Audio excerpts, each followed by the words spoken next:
another band. Ooh, you know what? Sorry, I saw No Antics apply, and I sent them the link. Beautiful. Yeah. Beautiful.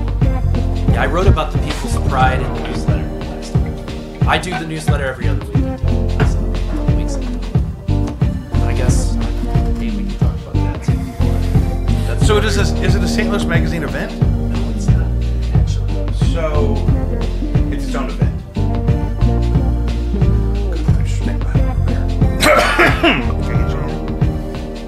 No, I'm good. I have some cold LaCroix if you change your mind. Oh, what flavors? It's lemon. I'll do lemon. Hell yeah. You want one now? Yeah. Blue, can you grab a lemon? You got it. Upstairs? No, in this fridge right here. I'm not an animal. I am most definitely a LaCroix drinker, and I try I like all the flavors of the rainbow. Yeah, lemon's way up there for me. I never sneeze at the lime. The loop's not on, is it? Is there a cycle illuminated in blue? It's about to end. But is it blue or is it gray? Are you talking about on here? Yeah. It's blue. Okay, so hit that cycle button at the bottom that's also blue because we want to turn the cycle off. Is there a blue bar above the stems? With like down arrows? It must not be. Are we just recording? Yeah, we're just recording. Okay. Alright, he said... Go on without it. Yeah. Totally understandable. We're doing... So he's There's so much. He's friends with Shane Priestley, so we're doing that on Saturday. Yeah. So he's like, we'll do that. I did that show when Lucius and I released the 2 Deep record. I did a Rock Paper Podcast. Just me, though. And that's funny. That's great he's still doing that. It's been a long time. So, Shane Priestley of Rock Paper Podcast, I did his show when we put out the 2 Deep record, just to promote it and, for legitimacy. Yeah. And that was before I ever had this one. That was so funny. Yeah. Look at that wheel. That was like a whole... I'll cold open with that story. That Lucius and I wanted to do the White Stripes for Undercover Weekend back when it was at the Firebird. And we knew we had to be like an established band of some kind to get a gig like that, and so we put like a whole... I still have the Twitter page. We made a whole, like, anything they asked for in the application, we made an account to meet that requirement so that we could do that, and then we got it, and we did a whole album, and we released it, and then we did Undercover Weekend as the White Stripes, and then we did the following year as Madonna, and that year was at Delmar Hall. Yeah. But we kind of made up a 2-piece band to be in, and material, and I had a vision for jackets, like we'd have like leather jackets, because nobody's ever done that. Nobody's ever done leather Nobody's jackets. ever done leather jackets. Guys, welcome back to Jacob V Weekly. We want to start like we do every week by reminding you to check out Caddyshack of Hamel, Illinois. It's CATTYSHACKIL.org. Save a life or 9. The only way to save us and contribute to this show financially is patreon.com/JacobV. We just dropped the Taylor Gunner interview. That was a lot of fun. If you haven't watched that, NSFW. And we're here today with my friend Joe Hess, and I want to kind of provide some background. So I know you mostly from... I was a production volunteer at KDHX when they were still on Magnolia. And then you... were the shepherd of the RFT showcase for a long time. That's true. Yeah. One of my biggest regrets is that one year I played the RFT showcase with my friend Caroline, but also I had been invited that year to play my own material and get my name on a flyer even, but I just didn't check my email enough. Mm-hmm. I really shit the bed on that one. So RFT Showcase was, I remember it being mostly in the Grove, and it was several venues and local bands playing. Like it was a whole weekend? Typically, yes. Sometimes it was Saturday and Sunday, and some years it was a Friday night, like a big kickoff on Friday night with a marathon on Saturday that started really early and ended really late. Mm-hmm. Yeah. That's kind of, especially depending on the weather, that may be better. You know what I mean? Sometimes the Sunday part, I'm like, that's a real hit or miss. The vibe has to be right for a Sunday. Yeah. That's so true. And one of the Riverfront Times music showcases, I believe it was in 2018, we brought in national headliners for the first time. Yeah. And that was an experiment for sure. But, those headliners played on Sunday. And because of a heat wave, and I think Father's Day coincided with that second day as well, there was not the turnout we expected. Yeah. But that experience also further illustrated to me that this event specifically, its strength is in local music. Not that I didn't know that already, but sometimes when you work as part of a team and people have a vision, you want to include, you want to try to include as many people and their efforts as possible and their creative vision and actualize, what they want out of it as well. So I often found myself as a kind of middleman between the organization I was working for and the music community. And I tried my best 2014 through 2019 to, navigate the space between and try to create something that was fulfilling the needs of everyone. Right. What are some of those needs? Well, for me, I don't want to speak for anyone else specifically. But the collection of things that people have said, oh, it'd be great if we had. Yeah. Certainly space on the show to perform. And what I mean by that is a time slot that is inclusive of enough time to set up your equipment and break it down. One of the biggest challenges with having an all-local music festival, not just an all-local music festival, but one that includes so many people, is fast turnover times. Yeah. And coordinating that with everyone and communicating that, if there are technical difficulties, even if they're not your fault, your set might be cut short. Right. But, as far as artists being compensated, that's not going to change. If your set is cut short, you're still being paid. Right. And there were, even cases of performers who were booked outside and, a spot thunderstorm rolled through and, their slots had to be canceled or we moved them inside. But, at the end of the day, I think what people really want is the reassurance that the person who is booking their bands in promoting their work knows what they're doing. And what I mean by that is the first time I played a Riverfront Times showcase, long before I ever worked on it, I was playing in a noise rock band. And we were booked, I want to say this was 2010, and the event was on Washington Avenue. Yeah. And it was in a lot of restaurants. A lot of restaurants were participating.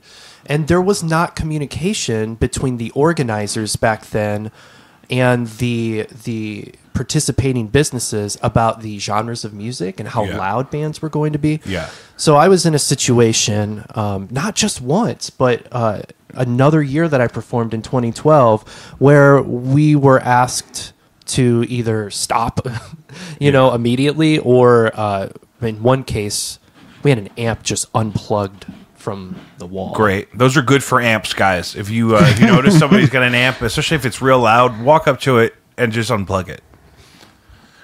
That's like some of the old ladies I work with. If their computer's doing something weird, they're like, let me just shut it down. And they just close it. And I'm like,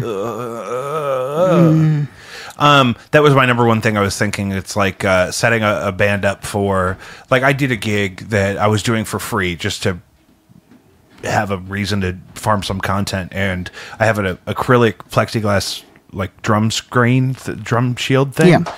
I got specifically for that because I'm like, it's really so I have a show to do with the drummer that was moving away at the time, but it was also like this room is not treated for full volume acoustic drums at all, so I got to try to do something. Yeah. But yeah, so that's the thing. You're like showing up and nobody has any idea what the noise constraints are of the environment that they're booked in, and nobody thought to ask ahead of time. Yeah, it's really interesting. What my goal is to set up everyone for success, and success means different things to different people. But ultimately, I want people to feel welcome, especially in efforts to bring like different kinds of music together, different genres, Yeah. but also, you know, when we're talking about musical diversity, there's a lot more that goes into it than just genre. I think about what part of St. Louis people are coming from. Are you based in St. Charles? Are you based out in Jefferson County? As a St. Charles person, I thank you. Well, He didn't not say that whether I- it was positive or negative. That's true, but just for mentioning it, Just for even acknowledging that we even exist. acknowledging Thank it. you. I don't live there now, but Yeah. Well, I grew up out in Jefferson County, and you know, my senior year of high school, I started playing in a band, and immediately I happened upon Fugazi, and my interpretation of the music culture. I didn't so much gravitate toward things like the straight edge movement, but what interested me was the accessibility and not having to play in a traditional concert venue. And so my friends and I were networking with people on stlpunk.com and booking VFW halls in rural Missouri, even further away from St. Louis, and we would have these big weekend shows. We would have these. we have a guest, Jacob. Are you serious? I didn't know. I didn't know that Are you was gonna serious? We would have these. We would have these big events, and they were really great because I think the perception that you can go see like a band that you like or a genre of music that you like, it may only be accessible in that city that you live Right. close to. Right. That was something that, you know, living 45 minutes outside of the city, that was something that we fought against. Yeah. And you could go do a gig in the city, but you're not going to, all your friends, you can't expect all 30, 40, 50 of your friends to make the trip all the way out there for, Sure. you know what I mean? Or 200 of them. Especially with us back then in our age ranges, like most of our friend group still wasn't driving yet. So to coordinate, you know, carpools, it's interesting, right? Like I think sometimes the perception is that St. Louis is this dangerous city. So even when we did play shows, you know, back then for us, it was the Limp Arts Center. Oh my God. I just walked past that the other day. Yeah. Does he not do events there anymore? Not No. very often. Occasionally, they will pop up with an event here or there. I have noticed on my way to Off-Broadway that the lights are on. Yeah. many He lives nights. in that building. Many nights the lights are on. And I have to shout out that place, you know, going from booking these shows in VFW halls, you know, in deep Missouri, my next step was putting together shows at Limp Arts Center for Yeah. a short time. Yeah. And that's kind of part of my relationship with the Heavy Anchor. It was kind of the first place that ever let me put a whole show together. I was like 20. They didn't know that. But they had just opened, and you know, I was like, I have a couple bands, and I kind of want to put a show together. And it was the first place to ever let me do that, which is, you know, how I was kind of preferred to do it, and kind of you know everything ahead of time. Partly for that production reason of, you know what I mean. I want to know what I'm getting everybody into. Like, I know if I book Wax Fruit, they're going to bring their own PA speakers, and they're going to use them. You know what I mean? Yeah. So, you know, I set them up for success that way. I hope they're still around. So the reason we're here... Shout out to Dom and Michaela. Yeah, I love Wax Fruit. I played at their old house in Columbia, you know, 10 plus years ago. I have a long history of partying with Dom. Yeah. The first time I hung out with Dom was probably, you know, only a year or two after I started playing music at all. Yeah. So Yeah, they're one Lot of my of love. favorites. They also, you know who loves them? My 70-year-old stepdad. Nice. nice. He thought they were great. And so the reason we're here is Free for All, a music festival. not a festival. Okay, that was the thing. They called it a music festival in the thing I read today. I know, and that's great. That's an interpretation for Yeah. sure. We're looking at it as a music showcase. I think a festival a lot more goes into a festival Than the music and the production and the Yeah. There's games. There's a water station. And I would say that the Music at the Intersection Festival and Conference happening 1 week later is something that, you know, is emblematic of what a festival should be, what a music-based festival should be. What we're doing is different in that it is focused purely on the musical performances. Yeah. And so, maybe some people can look at the word showcase as corny. I did at one point in time. I felt like using showcase was corny, but I'm embracing it now because there aren't a lot of options in St. Louis for local musicians to actually show their work to a potentially new audience. Yeah. And I think it's important to frame this as a showcase because people, we do concerts. I'm in bands, you're in bands. We do concerts all year long. And we sometimes do events that are called music festivals as well. And I'm not looking to move into that territory and take away from anything that currently exists in St. Louis. I want people to look at this a little differently in terms of we are trying to establish a new and exciting endeavor that I hope is a consistent event that people can look forward to every year. And by calling it a showcase, I think we're reframing it and we're putting it in its own class. We are focusing really specifically on the local musicians. And it's important to me that we're including musicians from all different levels. And what I mean by that is maybe some people you're going to see at Free For All only play a couple times a year. Right. Maybe some of the artists that you see at Free For All have only played a couple shows so far. Yeah. And there's a reason that they're on the show through our own research and wanting to offer all of these different levels. Some people who will be performing on the show will also be those individuals who are professionals, who have toured, who have maybe toured outside the country even. So we're looking to provide something that is musically diverse, not just in genre, but in the ages of the performers, what part of town or what part of the region they live in, and their experience level and their level relative to people who consider themselves to be professionals. My thing is, we're talking about Free For All's the inaugural showcase for Free For All to sort of fill the void of offering this kind of focus on a diversity of local music. It's taking place the weekend before Music at the Intersection, the festival there, which includes some local music, but certainly not primarily. It's interesting. Looking at the lineup, I see a lot of names in the Music at the Intersection festival lineup that I've worked with before on the RFT showcase in the past. And it's because people who are looking to really go to this next level in their lives as an artist and seek doing creative work as a professional. Music at the Intersection is almost unparalleled locally in giving a platform to those musicians.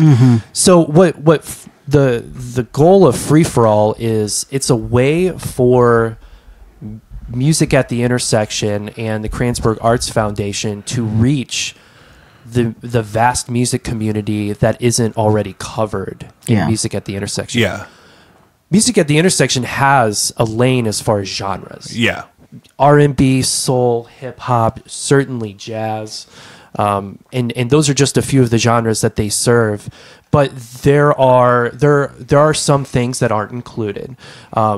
The first thing that comes to mind really are a variety of rock genres, punk genres, metal. Myself, I have a background in playing experimental music and punk music.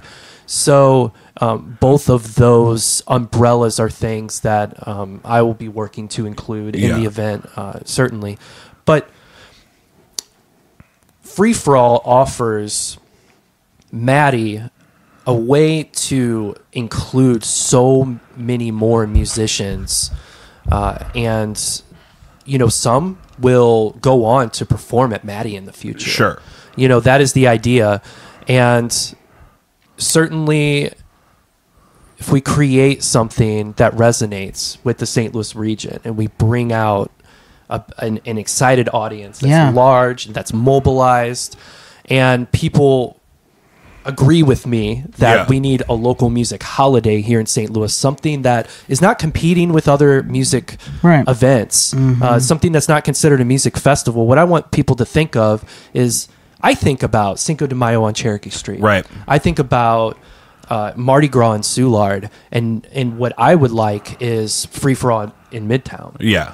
I want to create this yearly thing that we can count on, that we can all look forward to, no matter who's playing that particular year. Yeah, because it's more about the experience of the variety than it is about seeing any one act. Let me ask you a question, if you don't mind. Tell me about your experience, not at a specific Riverfront Times music showcase, but in general, when you think about that event and the positive aspects of it. Like, what rings true to you? Like, what sticks out to you as far as that experience? Well, I was always excited to see who I knew that would be included, just because it felt like, oh, that's a really good opportunity for them. Like, when I was first starting out, the people I really looked up to were like Ellen the Felon, and like Susie Q, I thought was really cool. Jen Malzone. Oh yeah, Jen Malzone. And so like anything, any of those like people that I thought were cooler than me, if they were included in that, I was like, oh, that's sweet. It made me want to go. And then I also went because I was like, okay, so I'll go and I'll pay or whatever to see the 3 or 4 people that I want to support. But then because I'm down there to do that, I'm going to see some stuff that's kind of magical and surprising. And I always like the kind of out of place element of, when I played with Caroline, we played at I guess it's Pie Guy now. I don't know if it was that then. It was definitely a pizza place. It was Gezellig. See? And owned by an individual who used to run the demo in that same space. And I worked with them through the transitions, and he was still very interested in having us in after he had converted the space into a bottle shop. Yeah, which was very cool. I have so many fond memories of working with business owners, the small businesses. In the Grove. Not just Atomic and when the Ready Room was there. But all of the other spots that allowed us to bring a PA in and transform their space. By the end, I was having individual meetings with the managers and business owners of these places to make sure that the artists that I was booking were tailored to the space. But also when I had my own agendas, and absolutely, I will admit, I have creative ideas that I've tried to inject in these events in the past. And one of them was, crazy performance art. Where the performer had to lay out a bunch of plastic on the ground because he was going to be using fluids. And that's what I'm talking about. Because the kids watching this will understand what the fuck is up, Denny's. That meme or that moment of the punk band or the hardcore band playing inside of a Denny's, right? But when I was in my early 20s, especially, things like Record Store Day, especially at like A-Pop Records, or RFT Showcase, or Undercover Weekend, or like destination kind of often multi-day music experiences like that. That's where I saw those moments in real life, where you see a punk band in a diner or in a boutique, like a fashion store that really has nothing going on in the middle of a Sunday anyway. And so, let's move some stuff and put the band in here for that reason. Lo-Fi Cherokee was like that. Lo-Fi Cherokee almost killed my poor wife, though, because the band's performing like a tiny set, if even a whole set, and not just one song, in a space, and they're shooting video, and then you have to run down the street to the next place. And that was a little chaotic for my wife.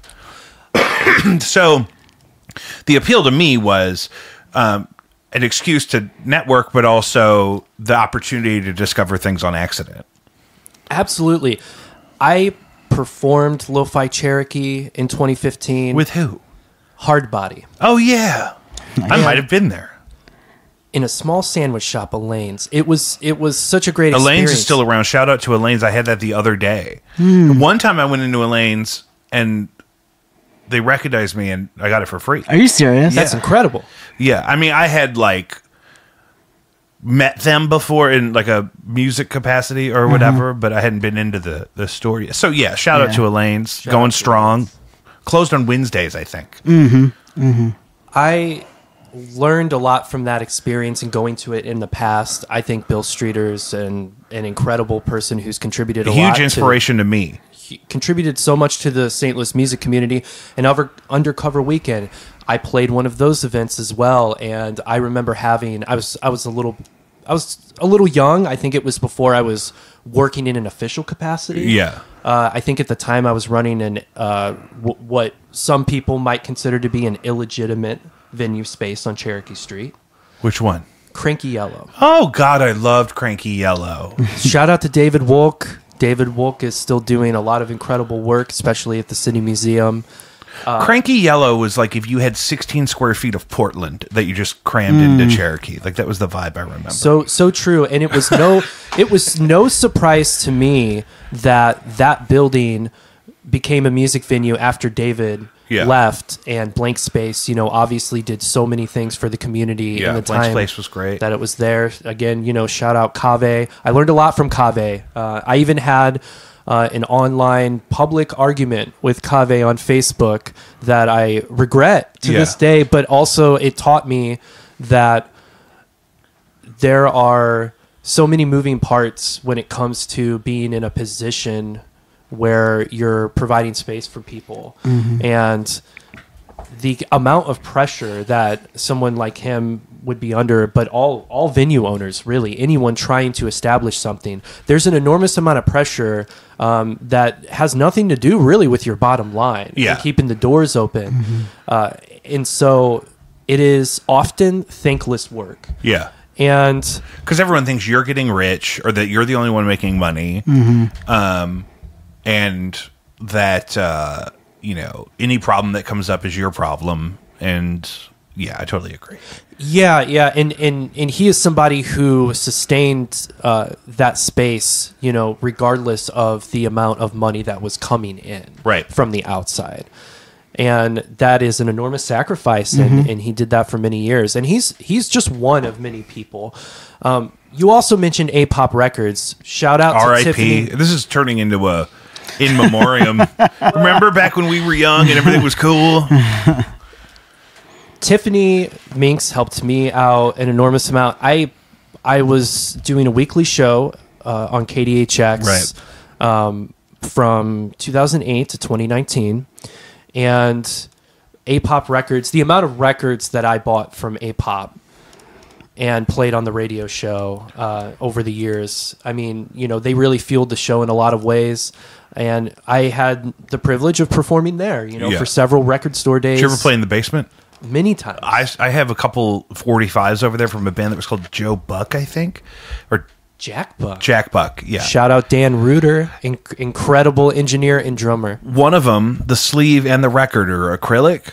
And then the other one, the sleeve is like laser etched on wood. Yes, very unique. Right? Yeah, you don't just see that. People aren't just doing that. And I bought those at a show in the basement of A-Pop Records. That was it may have been their last show. Quite possibly. So you bring up all of these institutions that were around. Yeah. And I think it's important to note that many of the people who were involved in all of these endeavors, we're still here. Yeah. We're still here. And if anything, COVID created a situation where many of us were forced out of live music and into introspection. For me, I got into a lot of other hobbies, but I like also I got into making electronic music. So I got into learning. I taught myself Ableton. Yeah. And I got into sequencers, drum machines, groove boxes. Do you have an OP1? I have an OP1 for sale. Is that yours? That's so funny. I had one, and then I sold it, but now I kind of want one. I don't know. I'm okay. You know me. You know me. So, one of my main goals with Free For All is to create something that all of these people who dedicated huge chunks of their lives to making St. Louis a more vibrant place. I hope that this event is something that those individuals can look at and say, like, a little bit of what I did is in that, because it is. Yeah, because that's my thing, is that, like, as a person who hasn't given up on this whole thing, and, like, the reason I care about this, I don't have any interest in moving. My great-grandfather built the arch. Wow. And so... Not by himself. By himself with his two bare hands. There had to be people who put stuff on the crane and to, bolt it in the place when he put it up. Look, we know how arches are built. Yeah. I'm from St. Louis. We've all done it at the Science Center. We built a little baby arch. And that is never not satisfying. I want to get one of those here. We should have a foam arch. Yeah. So my thing is, I've always been like, anytime there's a new trend in mainstream music, if it's tied to a place... like what Outkast did to Atlanta, or what Nirvana did to Seattle, or whoever did all those things, or whatever. So my thing is like, well, eventually somebody other than Nelly is going to be from here. Somebody other than Tennessee Williams and Nelly. You know what I mean? And that I've always kind of coexisted in making music with a more mainstream day job of some kind anyway. And I meet some of the most interesting artists in St. Louis that way. People that are bartenders most of the time, or, they are just here for a few years because they're in school, but they, want to perform in the meantime or whatever. There's, people that have moved away and whatnot. So my thing is like, there's plenty of opportunities for cool things like that. Like the idea that you'd have to go move somewhere else. You know what I mean? It's heartbreaking to think that, but also I have so many friends that have moved to other cities such as Chicago, New York, LA, Philadelphia, and it's not always about the music. I think if it was about the music, maybe some of those individuals would still be here. Yeah. But for me, I feel a very similar way, but we can't wait for a savior. We can't wait for a musician with resources and notoriety, because it doesn't always trickle down to the other creative people in the city. No, Nelly's not even allowed in the city limits. He snuck over to Maryland Heights and they got him. Remember? They just got him. Was this last year? And that's my thing too. It's like the scene is always way more interesting when you know about the bands people were in before they were in the more famous one, or I have tons of vinyl over there from everything Jack White did before the White Stripes that I just give him money all the time. Although I will stand up for those first couple of White Stripes albums. I love them. The guitar tone on the first one is insane. First riff on the very first song on the very first record is insane. And I'll put it up against anything. I went through about a year and a half ago, I went through a pretty major life event that was very sad, and for some reason, I put on some old White Stripes, and maybe because I listened to it so much in high school, it was very therapeutic, and I hadn't had, it's weird. You might assume, like, if you're passionate about music or you're a musician, that you've had, these experiences in your life where music has saved you, and I've always heard that from people. Yeah. And I'm not saying the White Stripes saved me, but I'm saying I had a real emotional response in a time in my life where I was vulnerable to music that maybe it really could have been any music that I just happened to also really be into during high school. Right. But I had this feeling of like this thing that's stirring within me. Yeah. The sadness that I'm experiencing is actually being calmed more so by putting on these albums that I listened to in my adolescence rather than, just smoking some weed. Yeah. Yeah. So both together is good. Yeah. Yeah. Both together is really nice. During quarantine, I was microdosing psilocybin for a little bit, and it made the music really good. And that's the thing too. I think the White Stripes are so accessible because like it kind of spoke to your inner child in a way, and so then to do that from a nostalgic perspective has got to be somewhat therapeutic. And it's not like overly sad as music. No, a lot of it is really cheesy. Yeah. And I think that's why it works, and it's so satisfying. And honestly, I think, My opinion, Jack White is very derivative of musicians, of black musicians from Detroit. And so, that's a whole other conversation. Right? Totally. Absolutely. Yeah. But there's also something to be said about individuals who are able to take that influence and to bridge the gap to a mainstream audience. So I'm definitely appreciative of that, and what he's done with this label. He's put out music from friends of mine. So, can't say too many negative things. Did you ever go down there? No, actually. Oh yeah, I've been a couple of times. I did the record booth once. That's over there too. And but the one of the very first radio broadcasting things I ever did is I had a radio show in college, and my friend Heath came on with some friends of his that he played music with, and he was talking about the problem with St. Louis is if you want to go see a couple of cool shows in one night, it's a lot of driving.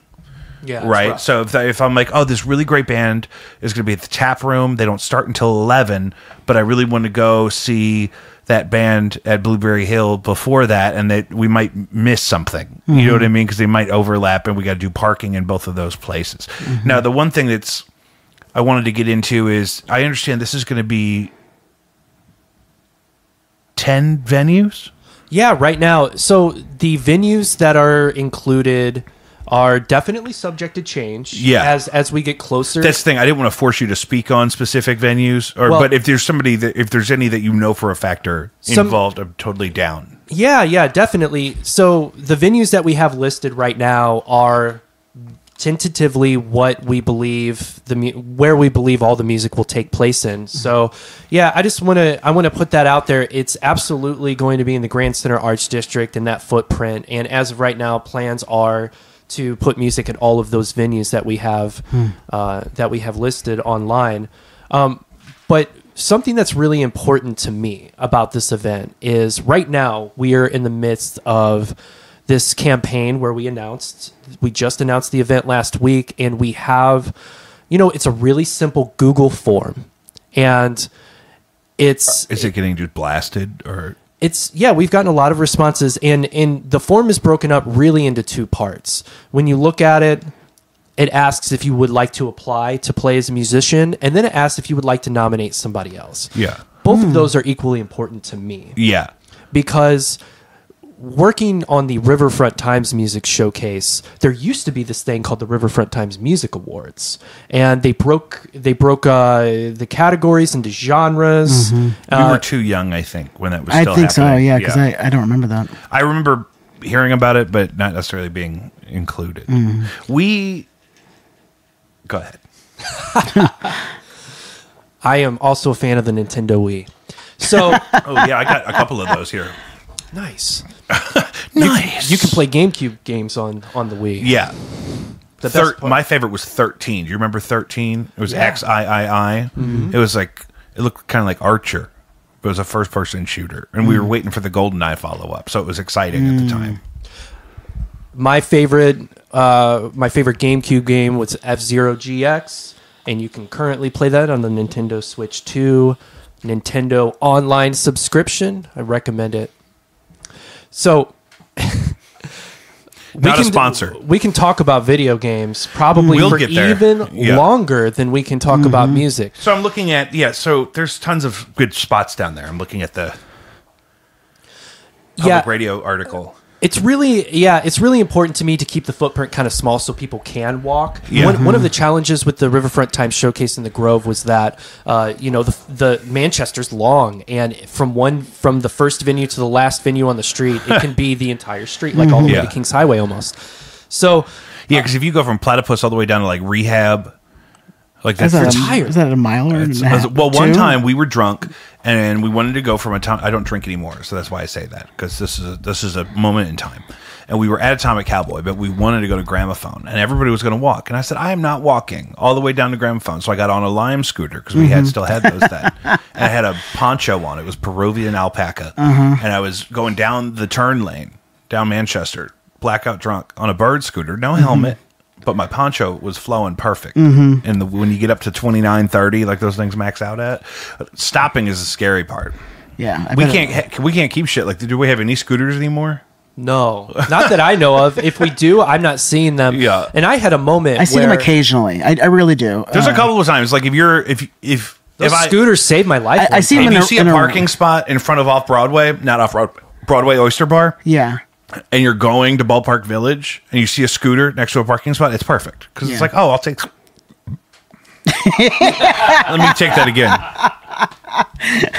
Let me take the scooter down to where I'm actually going, and then I don't have to pay $20 to park. Yeah, exactly. And I'm borrowing somebody else's car. The plates are expired. If I get a ticket, I was actively planning to use a scooter to get from Prism to the Improv Shop on Saturday. And you couldn't find one?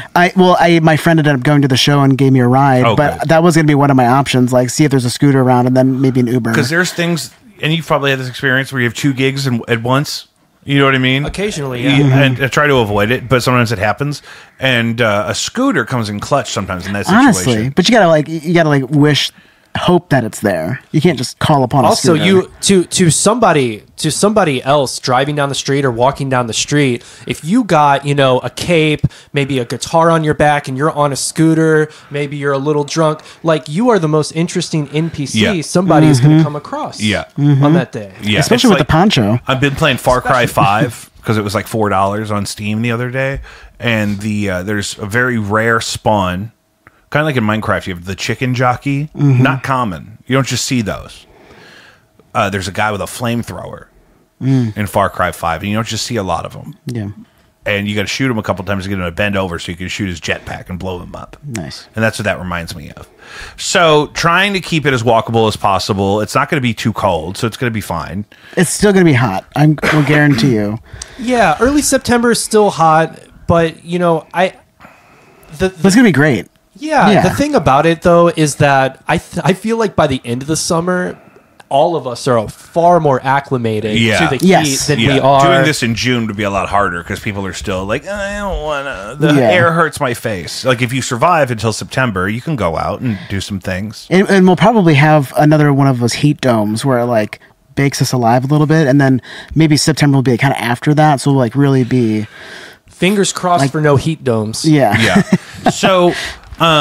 So there's a form that we're going to put in the show notes, of course, where bands can apply to perform, artists can apply to perform. Also, you could nominate somebody, which if you're looking at 1,000 applications and you're down between, you have 2 people that do very similar things. If somebody has a good nomination, that's going to push them over the finish line, I would imagine, versus if there's no nominations for a person that applied, right? So it's certainly not going to rule it out. There's research involved and whatnot, but just a call to action. Even if you don't want to play at Free For All, you could nominate somebody that you'd love to see there.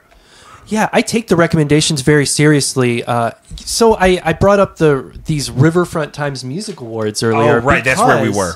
Because that was this way that the music community could engage with Riverfront Times as an entity and say, like, this is what we like, this is what we're into, these are the people who are active. But unfortunately, not that many people actually voted. And when I was hired at Riverfront Times, my very first day, my very first task was counting physical paper ballots during the last year that they did physical ballots. Wow. And then the next year I was tasked with kind of like trying to get more people engaged in voting. I had such a massive distaste for it. Yeah. So I'm not really stoked about talking negatively about, especially since Riverfront Times isn't a thing anymore. Yeah. But there were a lot of weird, negative, unintended consequences with breaking people up into genres. Yeah, that's always hard. Yeah. And one of the biggest things for me, what I noticed right away is there were, more than half of the categories were subgenres of rock, but we had only 2 categories of hip hop. Well, that right away, the hip hop scene in St. Louis is enormous and honestly incredible. Yeah. And so it was very easy to see, like, we're right here, like, all of these people are being excluded. So, my first change was to have more of those categories added and to adjust the categories. And then after that first or second year of doing that, I went to the marketing department at Riverfront Times, and explained to them, I think the festival itself can be better if we actually do away with the awards part and we put make it a showcase. Yes, and we put more resources toward writing about every band that's performing at the showcase, and then maybe we can increase the number of bands that are performing. So obviously, we're not here to talk about Riverfront Times. No, but it's a good foundation. It's why, I mean, I reached out to you, or we talked about something maybe several months ago before Free for All was, official and whatnot. And I was like, man, I would love to have you on the podcast to talk about this. And you said, which I'm glad you did because you're doing something, that we should wait until there's something to promote and that there's something to do. And I was really hoping that would happen. Yeah, me too. And it's been a really interesting experience getting this concept off the ground. What's interesting to me is that the idea of having, bands at multiple places on a strip or a street, this is not new. It's not even particularly special. It's people just call it a bar crawl, right? Yeah. But, when you call something a bar crawl, the emphasis is on the alcohol sponsor for the event and, drink specials and things like that. As somebody who just has an allergy to alcohol, I don't really get to partake in that part. But also, just in general, the music part was always far more interesting to me. So my biggest contribution when I got involved with the event, first and foremost, I went to the marketing department and I said, I work here now and I've played your event 2 years, 2 separate years. Both of those years, my band was a winner of one of your categories. Yeah.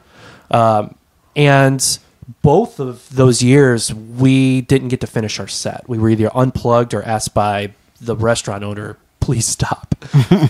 and that's just the truth. And I said, I would really like to get involved. I don't even need to be paid. I want to contribute to this, and I have things that I think we should change about the event, and I'm willing to do the work if you give me a shot at it. And I think all my old colleagues there saw was free work. Yeah. So right. which I'm so thankful. You're the one that brought it up. Yeah. I said, hey.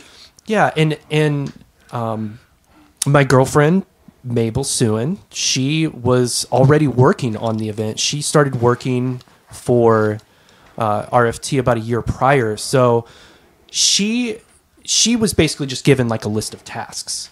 She wasn't given creative input whatsoever. So by doing that and coming in and getting a little bit of a platform to change the event a little bit. And with her too, with her experience having done basically all the logistics and communication the previous year, we worked on it together in 2014 with the marketing team, and then the Riverfront Times was sold the next year, and the new company laid most of us off, myself included. But then a couple weeks later, I got a call asking to do the Riverfront Times music showcase because they still wanted to have the event. It was maybe a month and a half out, but they basically had the Grove, businesses in the Grove already like reserved. Prepped. Yeah, prepped for doing that. And some of the old marketing team were not laid off. They were still there. And just a few members of the editorial staff were still around. So it wasn't like I was going into this totally new situation with new people, but they asked me like, okay, well, here's a really small budget. Here's a short amount of time. Here's the offer, take it or leave it. If you don't do it, we probably just won't even have it this year. Yeah. And I didn't have the best experience doing it the prior year, but I saw the ways that it could be improved. Yeah. And just the prospect of taking on a challenge like that with my experience level at the time, I was really deeply involved at KDHX, and I was a music writer for both Riverfront Times and St. Louis Magazine at that time. So for me, I maybe arrogantly, I thought, I could do this. Like, right. I'm suited for this. And people were so nice to me. So like people like Tef Poe agreed to perform that version of the event my first year, essentially for free, because I just told them like my position, where I'm at, and he was, just doing so many incredible things in the city that I just started reaching out to him and other folks, and I just said like, hey, look, the budget's limited, but if we do a good job, I think that they'll increase the budget, in the future, and they might dedicate more resources to it, but I'm going to try. Yeah.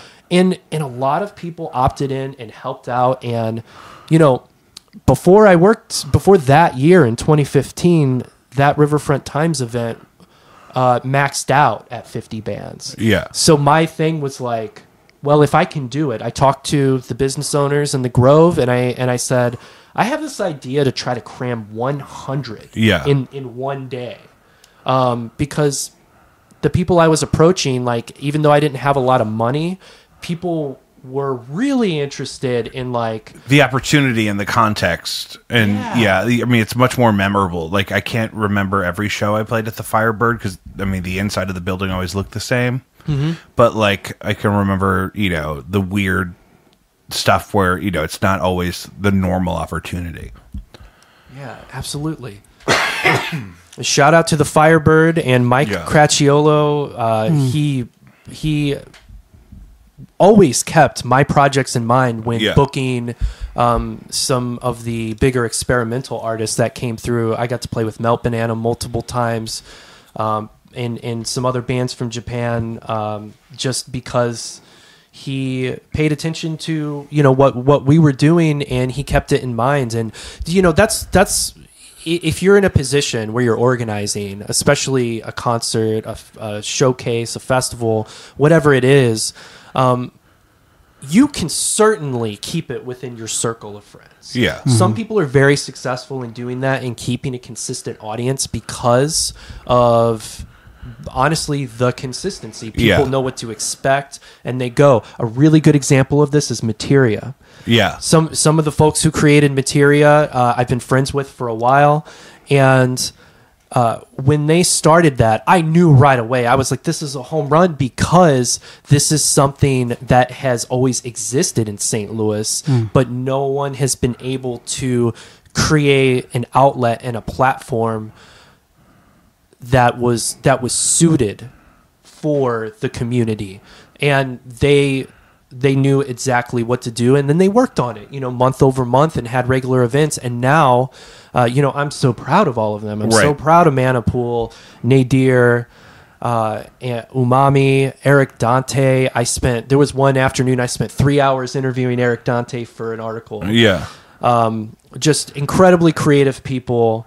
And, one example of folks coming out of this like COVID era, with something actually innovative that is exciting. And now, if you're an electronic artist or you're a DJ, that's the best gig you can play in town right now. Yeah.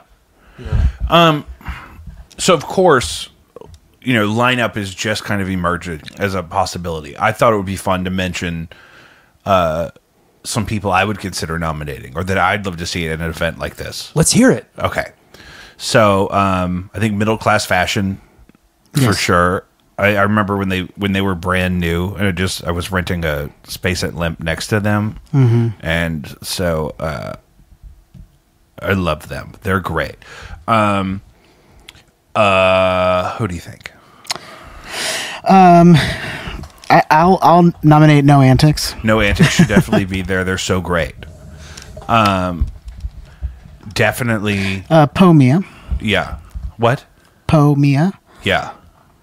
Yeah. Is Doing great open mic nights. Yeah. Yeah. And Casadores is really cool. They're a band. They're great. You're just trying to name bands, aren't you? No, I'm just thinking who I've seen lately. Right. Who have I seen lately? I think because some people just moved away too. I mean, like, I'm thinking, and there's some bands that just weren't around when we had stuff like this before. You know what I mean? It's just so much has happened. So much just keep happening.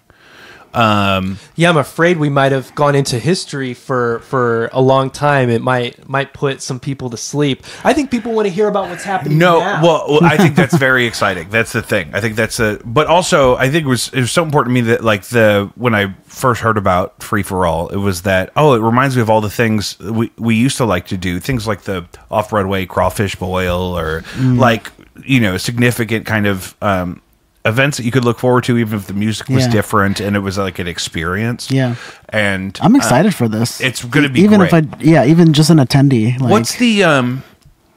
what's the appeal to you in organizing this of Grand Center specifically? Well, because that's a transition. Because when I would have been helping out at Cage X, it was when they were still on Magnolia. I never did anything. Have you been to Music at the Intersection? No.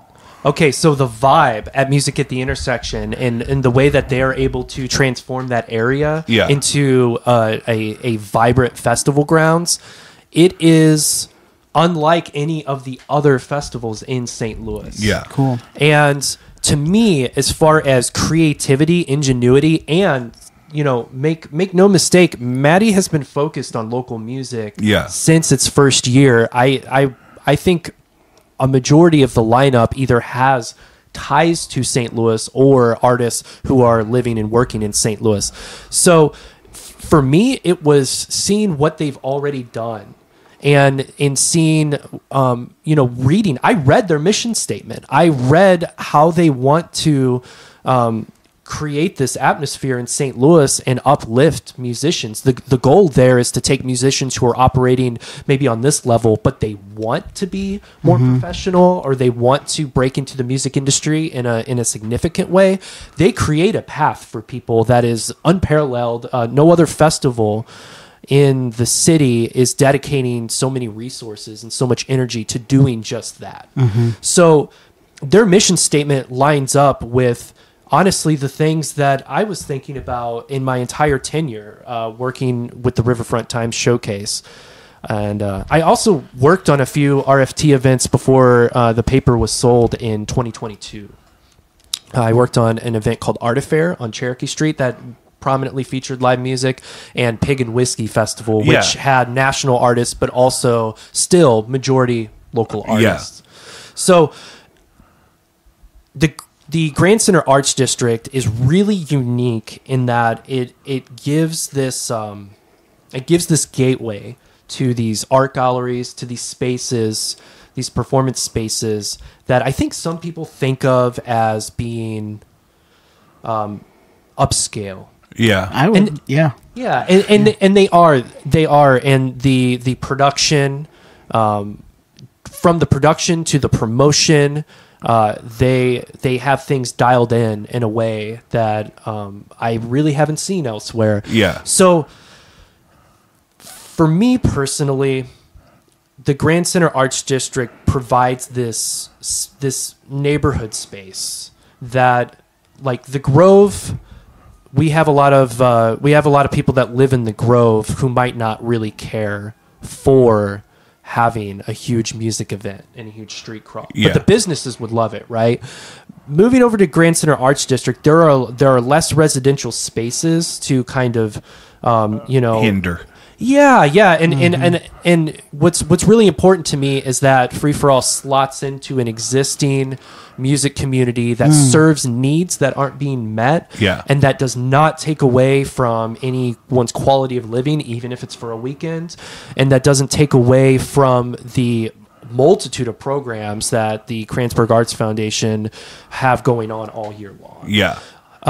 So it's walkability. Yeah.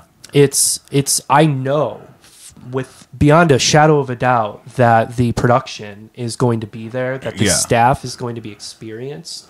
We're not necessarily going into those small businesses and restaurant spaces with PAs and putting a punk band on the floor anymore.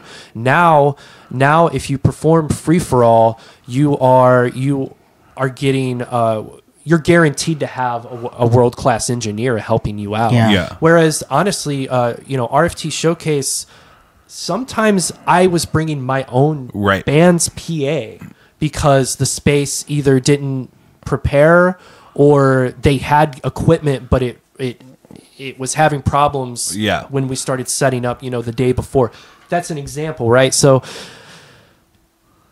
it provides the perfect area for us to create something new. And there are so many benefits to partnering with Music at the Intersection and Kransberg Arts Foundation to get this off the ground. Without the help of Chris Hansen, we certainly wouldn't be in the Grand Center Arts District right now. Not the Chris Hansen. No, the St. Louis Chris Hansen, who is a saint.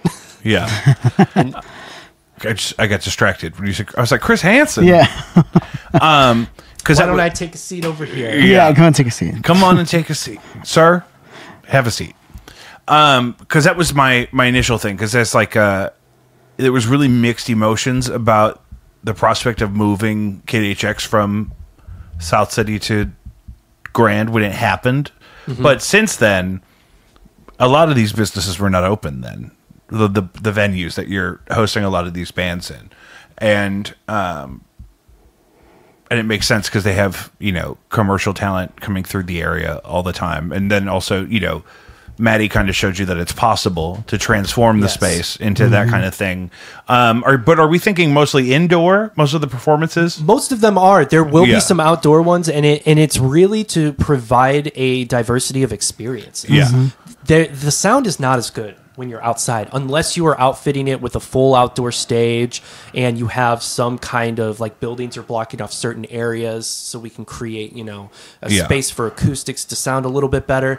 And my co-founder in Free For All, Mike Landau, has a lot of experience working on outdoor music festivals. Yeah.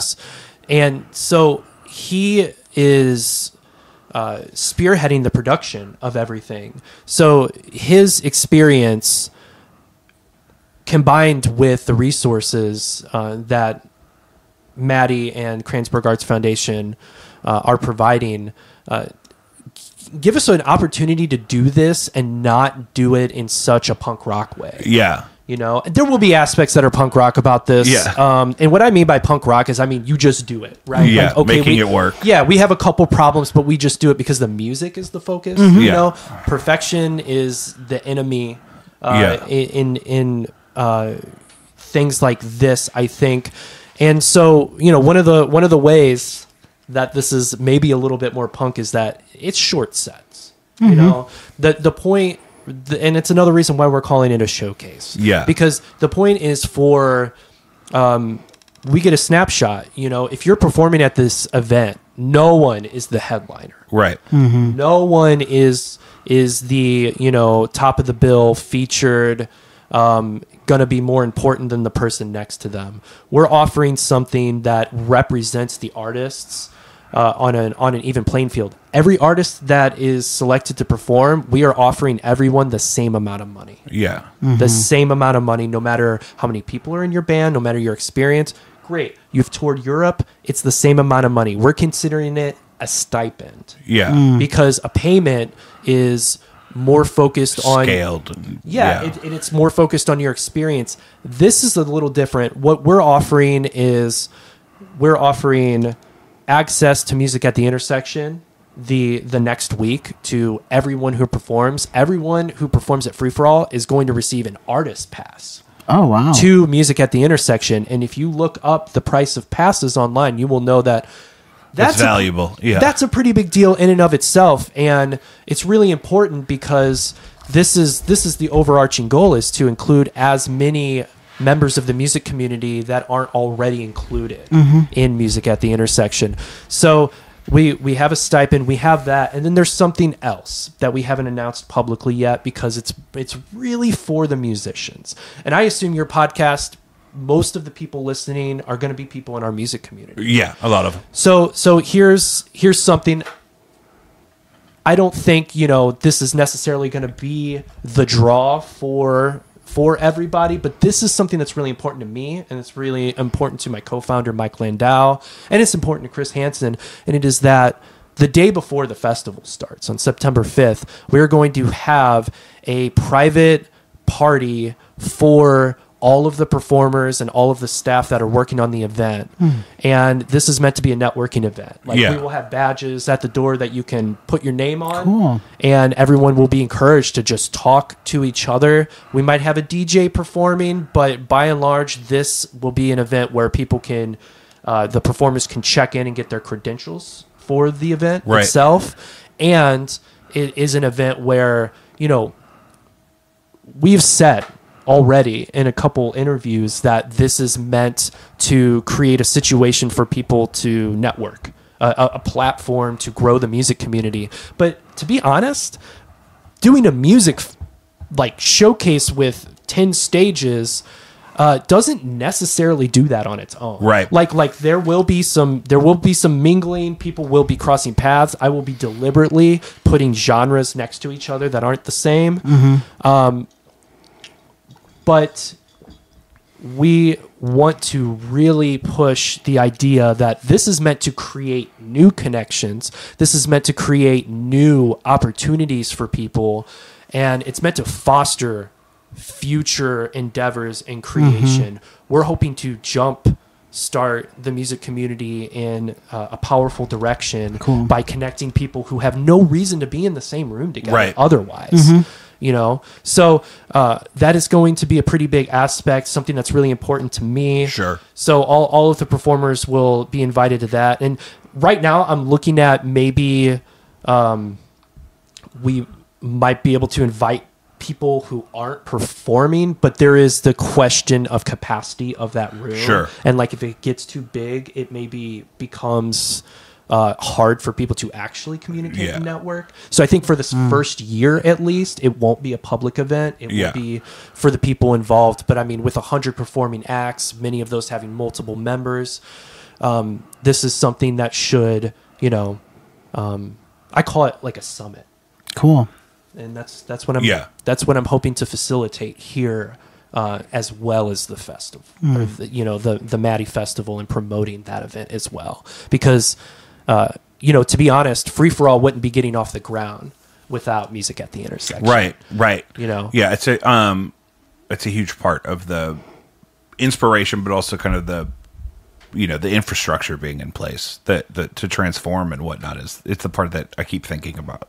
No one else is primed to really invest in the music community in that way. Yeah. And it's already part of their mission statement. Sure. You could say in a way that I called them out on it. Yeah. Like what if we actually do that? The whole music community. Yeah. And the thing is, I think in many ways for a lot of people, they already feel like that particular festival does cover that. But as a music writer and a musician myself, and talking to other people, I have talked to people who feel like by not having like punk, for instance, like they're leaving out a part of St. Louis's cultural identity. And we have an incredible history of punk here in St. Louis specifically. So bridging the gap, if we're including all of these disparate genres, and I'm really also interested in including things that are super hard to classify. Yeah. So by creating this platform, what I'm hoping a lot of people go to our website right away when they hear this.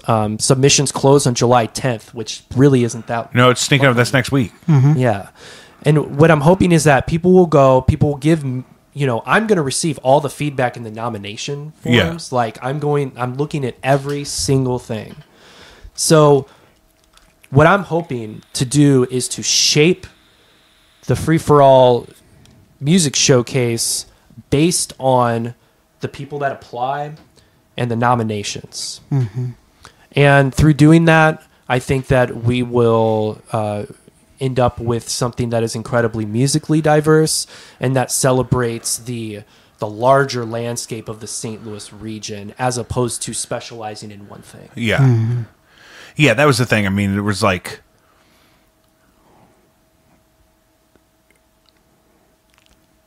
I buffered for a minute. Cut that. We all got to do that. Yeah, sometimes I always feel like it's I always get kind of sad if I, for example, at the RFT showcase back in the day, if I would have seen somebody that I'd never ever heard of and they live right down the street, just because they do something a little different than what I normally do, I would get sad at first, like, oh, I can't believe I didn't know about this until now, especially if they actually have stuff out that I could go listen to. It's like, I could have been doing this already. And so the exciting part of that to me is, obviously the focus on local music, and then it's kind of in a unique space that you're not in all the time, or that's just kind of crammed together. And is there video stuff in the works? Lo-Fi Cherokee was a huge inspiration to the content I make with these cameras on my Patreon, which I do like multicam of all my shows, and those are all on my Patreon thing, because I kind of wanted to learn how to do some of that. Is there going to be a video element to the thing, or is that carts and horses? Honestly, right now, the budget we're working with is so small. Yeah. Because this is really a pilot program for future events. However, people have reached out to me and offered these kinds of services for free. I'm really reluctant to ask anyone to do anything for free. Yeah, because it makes it hard to rely on. That's one part of it. The other thing, though, is like, okay, maybe I let a videographer do a really nice multi-video, multi-tracked recording of one of the bands that are performing. Yeah. And they put it on their YouTube. And what happens if it only gets 50 views? That's where I feel bad. Like, I want it to be worth that person's time. And so if I don't have the budget necessarily set aside to allocate to them, then I can't ensure that they're going to have a good experience working with me. Yeah. Because I'm like, yeah, sure, do this. Yeah. And then it goes into the ether. And I say that as having been the person on the other side. Right. Like, I've done a lot of things for free for people over the years. And every once in a while, I've looked at it and been like, man, this took me like 2 or 3 days. Yeah. And just working on this, and barely anybody looked at it. Yeah. Mm-hmm. So the intention is everything. Yeah. From those videographers and stuff. Like, is it because you want to help the community?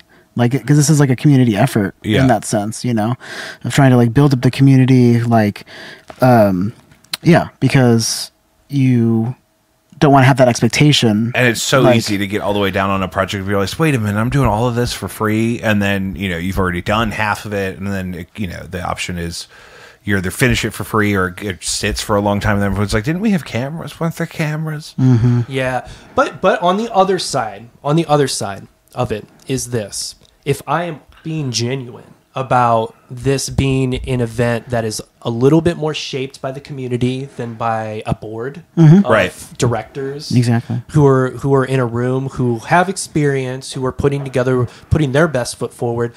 There's a difference, I'm hoping to work as a facilitator, just first and foremost. Mm-hmm. I'm here because I have experience doing an event that was similar, which we talked about at length, and maybe that's important, but I think the other part of it is that I'm also just a musician that wants more interesting opportunities inside the city. Mm-hmm. And what better way to do it than to do it yourself, to DIY. Yeah. However, when you want to do something that's actually big, that involves a whole community, you can't do it yourself. I can't walk in and tell you and you and you and everyone else what it's going to be like, how it's going to go down, what I think is good. Like, the only reliable way to do something that is going to actually serve our community and be something sustainable long term is to constantly be fielding questions from people within the community and taking those comments and taking those ideas, for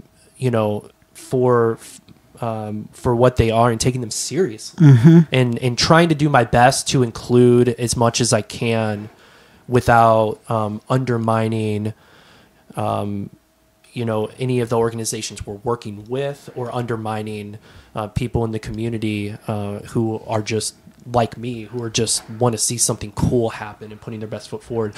So I'll more than likely still try to facilitate if anyone reaches out to me who wants to create media. and I will just be super straightforward with them about it. And say, like, this might not do anything for you. Right. It might not even do much for us. Yeah. But if you are interested, I will facilitate it, and I will connect you, And that goes for anyone with a podcast, anyone with a blog. I will make the time to talk to you. Yeah. Especially in this next month.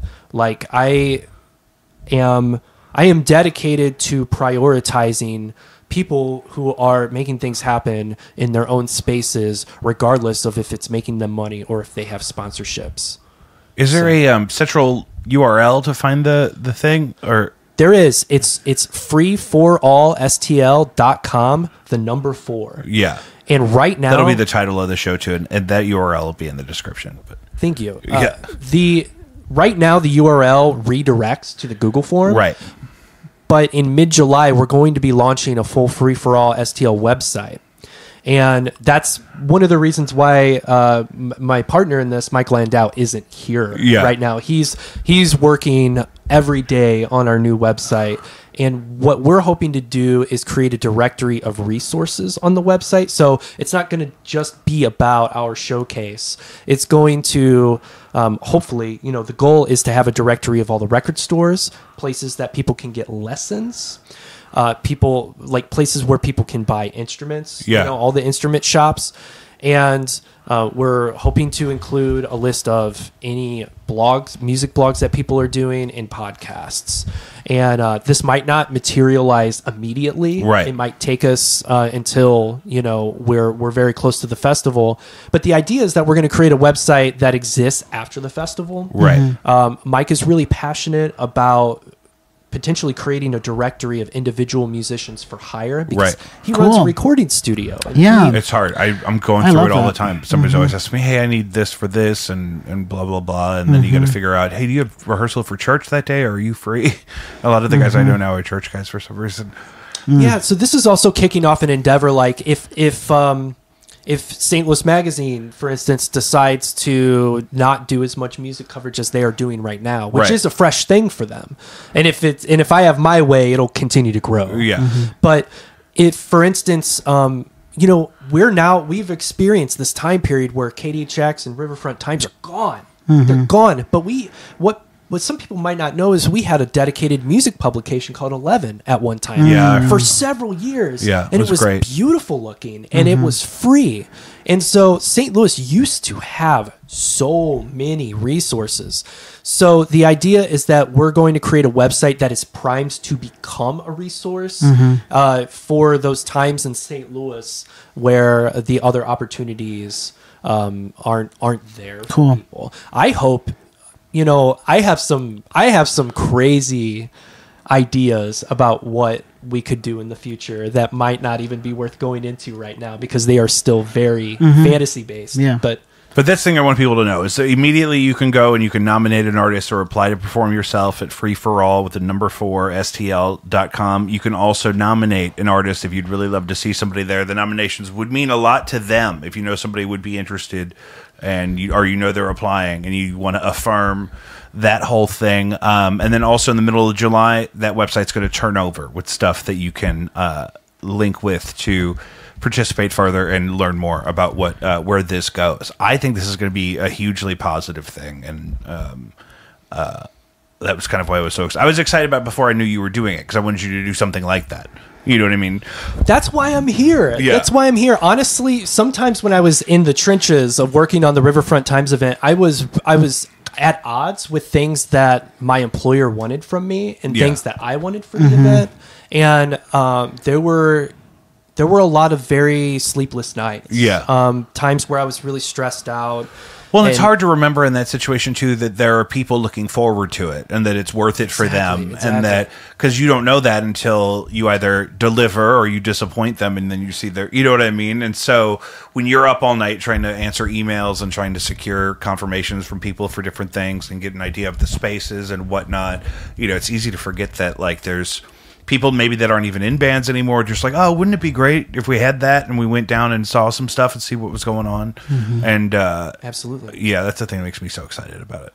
Yeah, when March 2020 rolled around and that year's RFT showcase was canceled, I was actually relieved because the previous year was such a success in so many ways that I felt like I don't know if I can make this any better. Right. You know, in the Grove. But one of the ways that I thought we could improve it was by making it free. Yeah. And that was my pitch that year, and that pitch was rejected.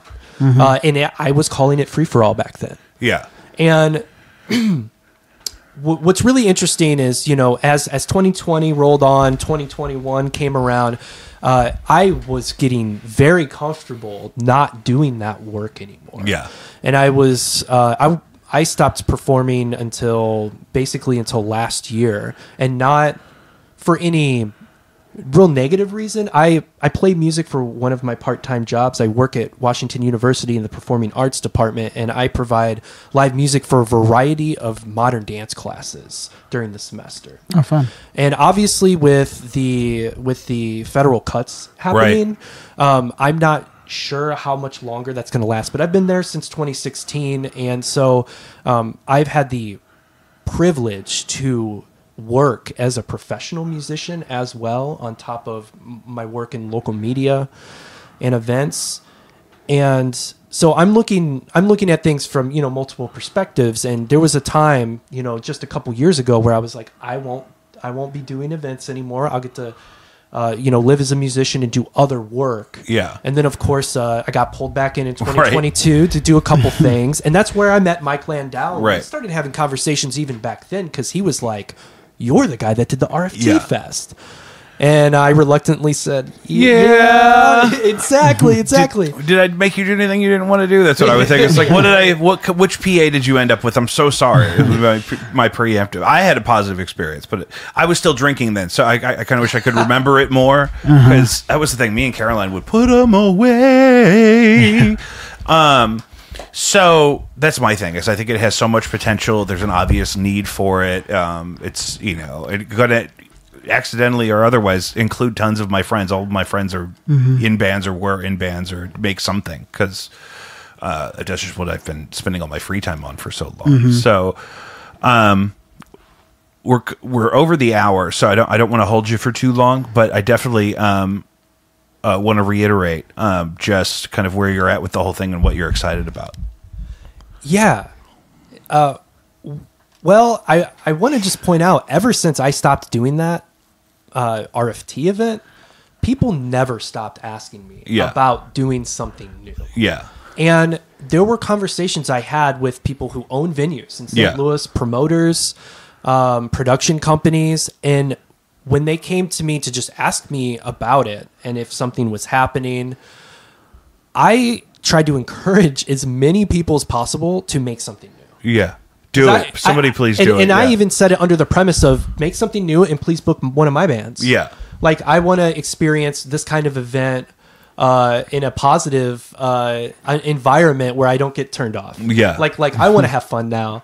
And there were a couple things that I know were pitched to different organizations, and it never got off the ground. So last year, Mike Landau contacted me and was like, "Okay, Joe, how do you feel now?" Yeah. And I said, "Actually, enough time has passed, and I haven't seen anybody else pop up with a similar concept. I'm starting to feel like I'm the one that has to do it. If it's going to happen." It's the same thing happened to Jesus. You have to do it, Joe. God has one son, Joe. It's true. For example, I mean, just to draw that, we could also talk about The Matrix. I was thinking Lion King. The Lion King. Mufasa only had the one baby, and then he fell off that cliff, Joe. Am I You're Mufasa's only baby. You're Simba. Oh. You're Simba. I mean, you don't have to stay in charge. You could decentralize the monarchy once you ascend to the throne, but you got to get there. I don't want to be on any throne. That's why I like you, Joe. Yeah.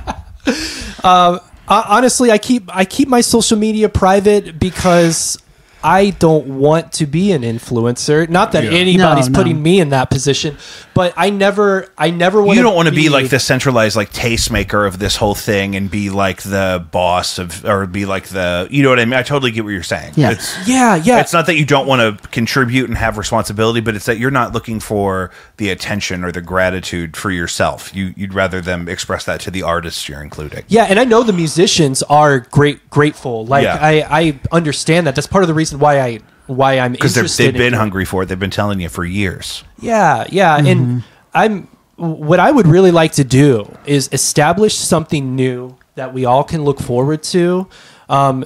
And I would like to get it to a point to where I'm not involved behind the scenes, and maybe I can go and just enjoy the show instead of running around from venue to venue like a crazy person, which is what I will end up doing inevitably. Yeah.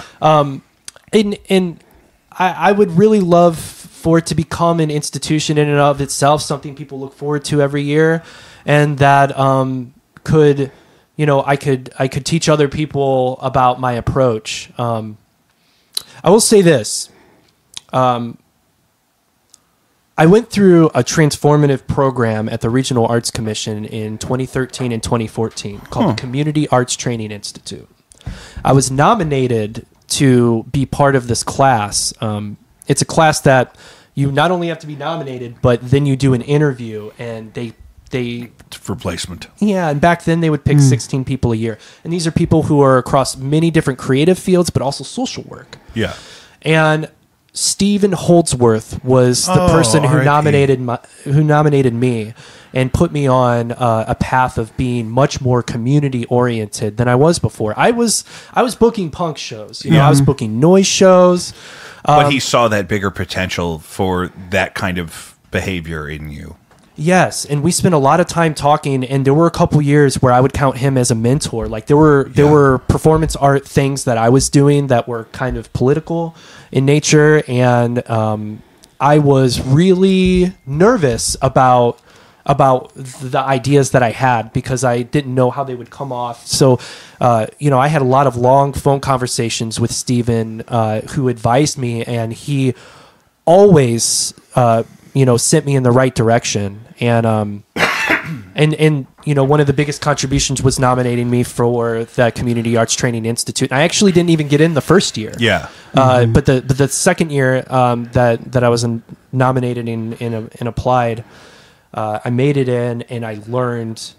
It expanded my world so much, and it connected me to some incredible people in our arts and music community that I wouldn't have been in a room with otherwise. Yeah.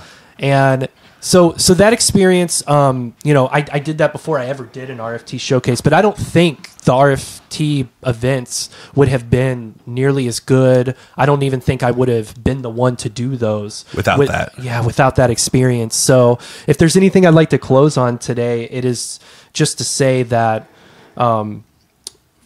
for me, I'm only here because other people maybe projected something onto me that they thought that would be a good fit for me. And I like to think I'm fairly open-minded. So when those opportunities, interesting opportunities, were presented to me, I really just tried my best to rise to the occasion and be present for that stuff. And I know I made mistakes, and I apologize ahead of time for the mistakes I will make in September. For free for all. Yeah. But it sounds like the spirit is good. People want it to happen, and people want to be a part of the process, even if it means little inconveniences about the money or the placement or the amount of time. I think the enthusiasm is absolutely going to be there. Yeah, and if you're not selected this year, the idea is that this will be here every year. So please continue to apply. No art grant that I've ever received or opportunity that I've had the privilege of being given. It's never the first time for me. I always had to go back. I always had to be humbled and be told no first, and go through that experience. Yeah, and it's like that with, you know, if you're an author or if you're anything really, I mean, there's always going to be people like publishers will tell you all the time, especially for the last 30 years, that we can't put it out this year, but resubmit it because it has potential. We want it in the future. I mean, bands are like that. I mean, there's so many bands that I was like, nobody knows about this. It's never going to be anything. And then, you know, you have these memorable experiences that come out of because you were patient. You kind of stuck with it. You kind of insisted that it's going to be fun regardless. Yeah. St. Louis is a city where, you know, we don't necessarily have that music industry that like a Nashville has. So we are a music city. Yeah, absolutely. Mm-hmm. Yeah. And anyone you talk to, we just don't get paid as often as other cities do. Correct. And that's the truth. And so St. Louis is a music city. And we're a music city in a little bit of a different way. And it's because people here will continue to make music and perform music and create community regardless of the money that's involved. Yeah, I agree. And the appeal of Free For All is to include those people who aren't ever going to be professionals.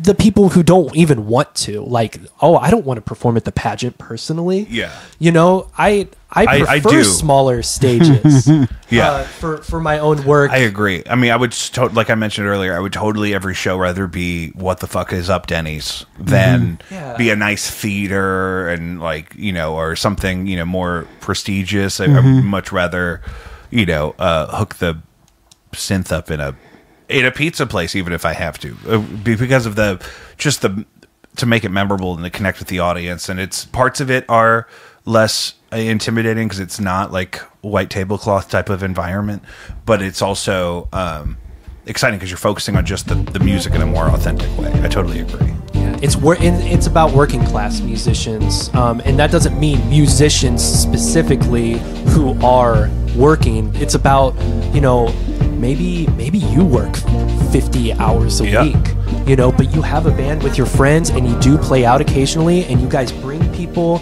and you look at this event and say like, I want to play in this kind of atmosphere where there are people always coming and going. There's a big crowd and people are here specifically because Free For All said, we want you to discover a new band that you would love through this event.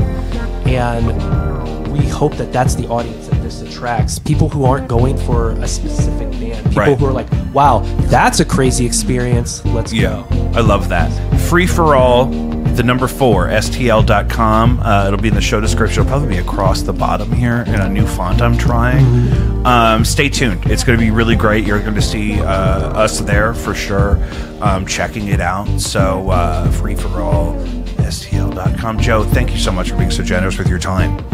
Thank you for inviting me. Oh my God, I'm so excited about the whole thing. I gotta pee, and we're gonna go. We'll see you next week.